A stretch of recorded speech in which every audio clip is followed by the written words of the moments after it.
வன்னி தேர்தல் மாவட்டத்திலிருந்து நாடாளுமன்றத்திற்கு தெரிவானவர்களின் பெயர் விவரமும் அவர்கள் பெற்ற வாக்குகளும் தற்பொழுது உத்தியோகபூர்வமாக வெளியிடப்பட்டிருக்கிறது.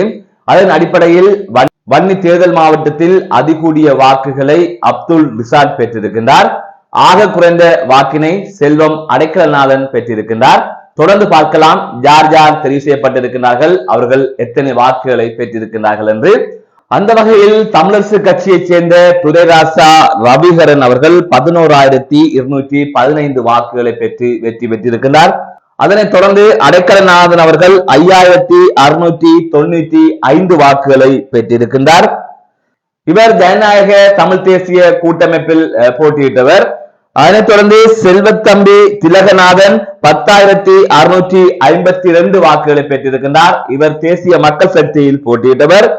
அதை தவிர ஆறுமுகம் மயில்வாகனம் ஜெகதீஸ்வரன் இவர் 9,280 வாக்குகளை பெற்றிருக்கின்றார். இவரும் தேசிய மக்கள் சக்தியில் போட்டியிட்டவர். அதனைத் தொடர்ந்து காதர் மஸ்தான் அவர்கள் 13,511 வாக்குகளை பெற்றிருக்கின்றார்.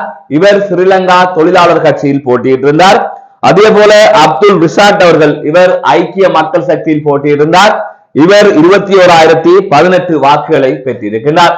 இவ்வாறு 6 பேரும் தான் நாடாளுமன்றத்திற்கு வன்னி தேர்தல் மாவட்டத்திலிருந்து தெரிவாகி இருக்கின்றார்கள். இந்த நிலையில் தான் அதிகமாக ரிசாட் பதியுதீன் அவர்கள் 21,018 வாக்குகளை பெற்றிருக்கின்றார். ஆக குறைந்த வாக்காக அடைக்கலநாதன் அவர்கள் 5,695 வாக்குகளை பெற்றிருக்கின்றார்.